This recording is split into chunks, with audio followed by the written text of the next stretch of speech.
The ATF story started in September of 2012. I got a tip from a source that some guns had been stolen from an ATF agent's vehicle. And I called the ATF and said, hey, what happened?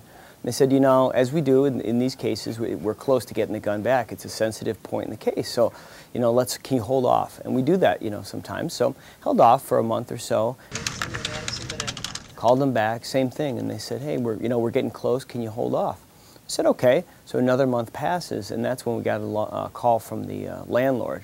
This was kind of out of the blue. Landlord calls and says, hey, I was renting. I didn't know it. I was renting to the ATF.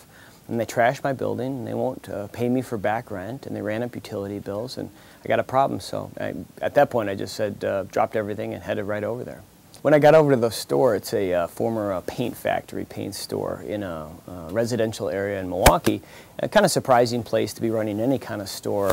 As I went in there, it was very interesting how they had left the place. It was pretty beat up, some damage to the walls and so forth. What was even more interesting is some of the stuff that the ATF guys left behind, including a sensitive operational plan that had undercover cops' names and vehicle types and so forth.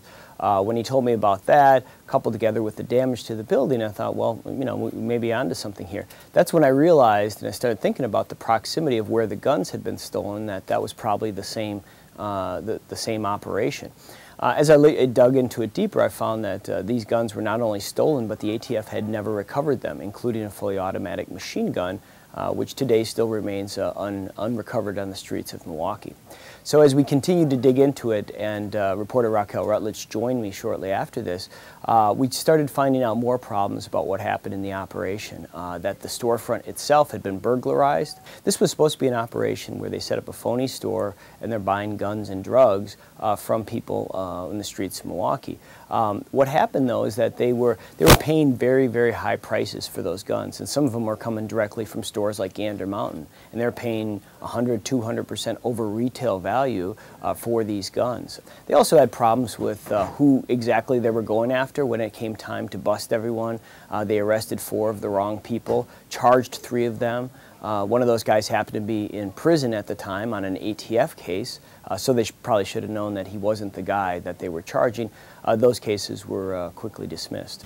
Hey, it's Raquel Rutledge calling you back from the Journal-Sentinel. So one of the things when we're doing a story like this that we need to do is figure out, first of all, how things are supposed to work.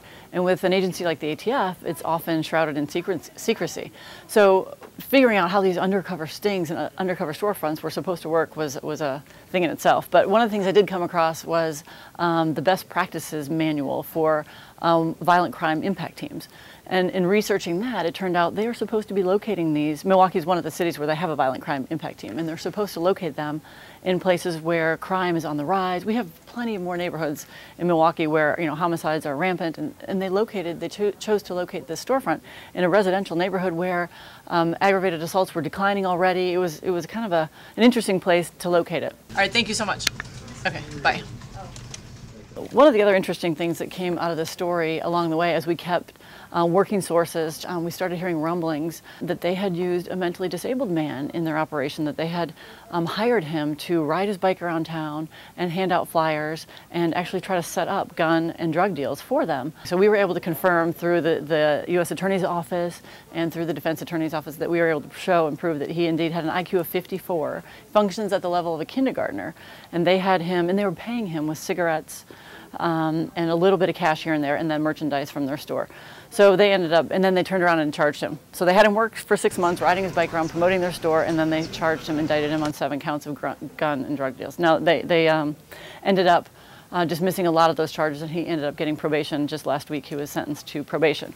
And one of the things that the U.S. Attorney said to us early on when we asked him, hey, did any guns walk out of here? That was our big concern in the wake of Fast and Furious, and the U.S. Attorney at the time said no. Well, we found out later that yes, a guy actually came in, a felon in possession of a weapon, came in the store, but he had one gun on him that agents tried to buy off of him, and he said, no, I need this. He was going to use it to retaliate against somebody who had his cousin had been shot, and he was going to go retaliate. And so he's a felon. They know he's a felon. He's got a gun.